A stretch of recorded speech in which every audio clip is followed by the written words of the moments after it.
let's add a little bit to that E harmonic minor scale that we started. So the other day we did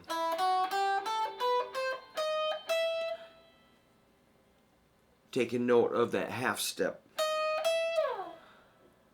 at the end of the scale, the D sharp E instead of a D E. Alright, you got the idea. Just for fun, let's do it on the 6th string, then I'm going to show you another pattern, but this would be the same exact frets.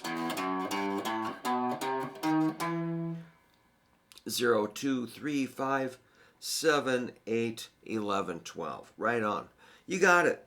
Now, let's dig in on this pattern. And we'll probably expand it from there.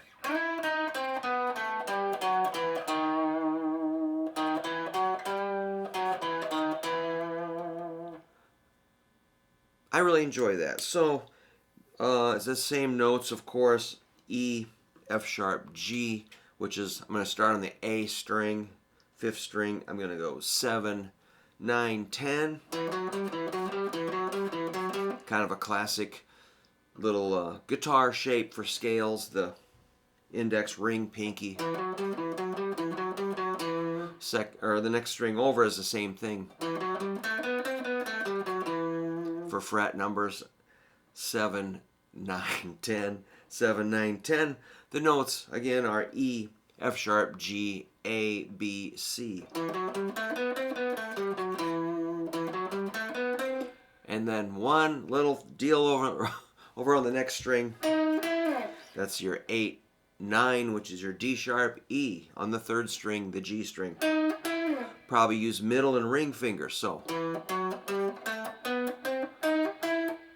reverse it.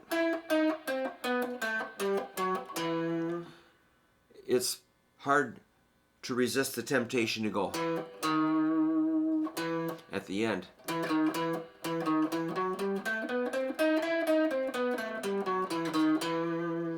It's really satisfying to kind of pivot off of that E, D sharp, E. 7, 6, 7.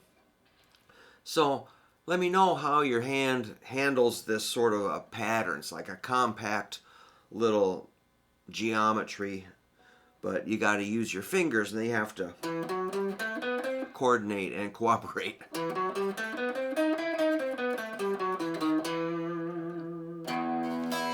You can always refer to an E minor chord to kind of tune your ear in on the tonal center. So if we were going to take it higher,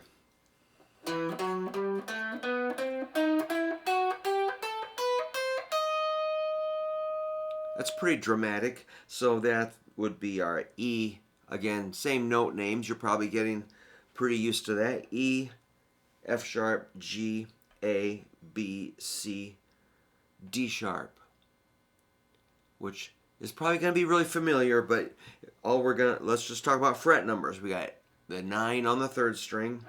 That's an E with the root, and then the F sharp, 2nd string, 7th fret, to the 8th fret on the 2nd string, the G.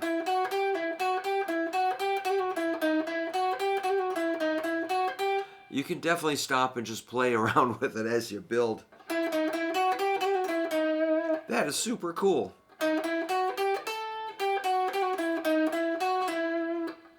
That sounds epic. Okay, 10th fret, 2nd string. There's your A. I'm just going slow. Make sure that, keep it relaxed, remember? I feel like I'm a little tense in my shoulders, so I gotta relax.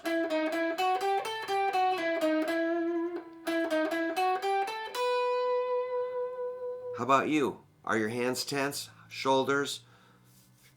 Down where, just scan your body for tension. Get rid of that. So here's a B on the 1st string, 7th fret.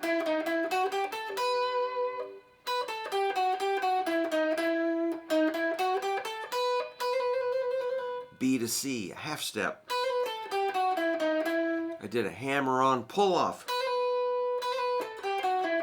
It gives you a little burst of speed, velocity.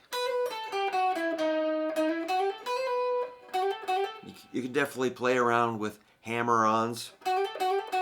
Kind of has a galloping quality. I think we would call that legato playing. And there's that strange major seventh, not the flatted or dominant seventh. And that's kind of fun to just overdo it on that little set of notes, the B, C, D sharp. They're very strange, aren't they?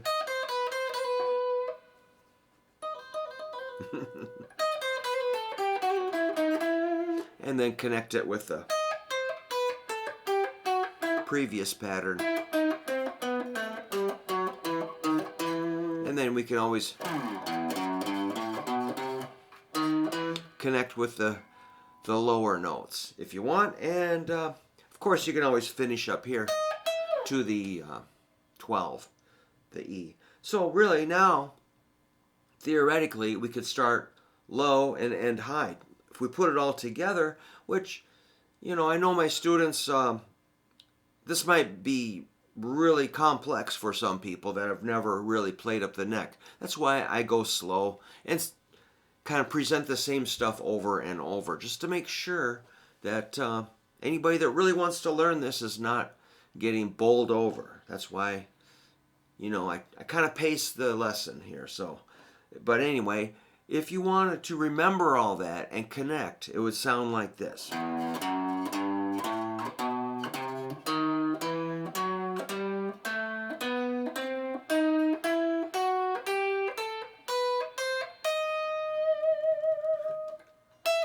you can finally get that E. I feel like some, what do you call it, echoplex. Hey, where is it? Here we go.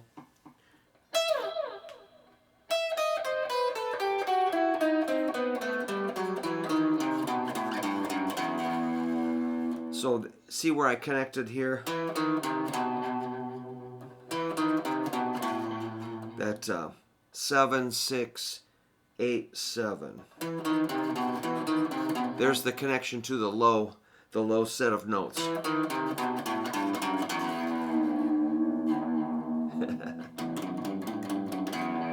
Too much echo. All right.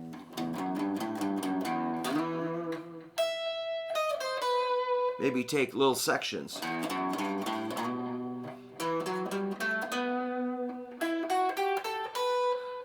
Connect it any way you can. See if you can jump from one part to the other. Or you could just remember your E notes. Connect those. Or find the G notes.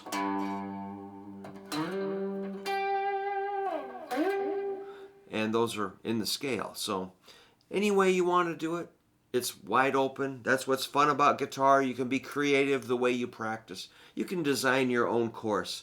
So if you use me as a small part of your learning, I am really, really flattered and super honored that you do check in once in a while. If you want to subscribe, that would be amazing. I do check my numbers or whatever, analytics every day. It's just, I guess you get kind of obsessed with it, but today I'm going to do some other stuff. I'm going to practice, and I've got a big list of songs to do. I'm having Surf Zombies rehearsal tomorrow, which is very rare. We do it like once a year. Usually we learn songs remotely, show up at the gig, and just blast it out. You know, and which is kind of fun because you don't want to be the guy that doesn't know his part. You want to be, you just want to show up and just play it perfectly and go, yep, that's how you do it. It's kind of like, I think we're all just terrified of being the guy that like, oh, I didn't really learn my part. Oops. You don't want, you just, no. You just cannot be that guy, so.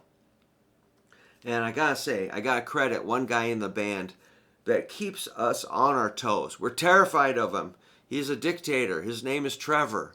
And if you don't do it exactly right, he's just gonna go, oh, he's gonna groan. And that's like, man, the worst. That's like a demerit that is extreme. It's like you've just like, your rank has been bumped down. You know, you've had your badges torn off your uniform. So that's how we usually learn songs, which is, I don't know what you call that, dysfunctional, but it keeps us kind of sharp because he's impeccable. And while I'm a messy, I can't play the same thing twice. He always plays it perfect, just like the album, and so we kind of have to move in his direction. But I kind of wish people would be a little more sometimes experimental and willing to improvise and just fly by the seat of our pants. I mean, so that's seems like we lost some spontaneity somewhere along the way. But that's life in a band, you're going to have that give and take. So, we do use this minor, harmonic minor scale in a lot of Surf Zombie songs. If you ever listen to our stuff, I think you can find our stuff on Bandcamp or Spotify or YouTube. Oh no. So, somebody tells me it's time to stop talking and start petting, so I better cut this short before I go too long with this stuff. But thanks again. Happy New Year.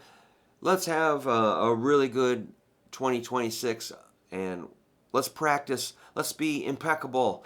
Let's see if we can find a good mix of impeccable and spontaneous, and just find your own way. But if I can do anything for you, let me know. So thanks so much for stopping by. Have a good day.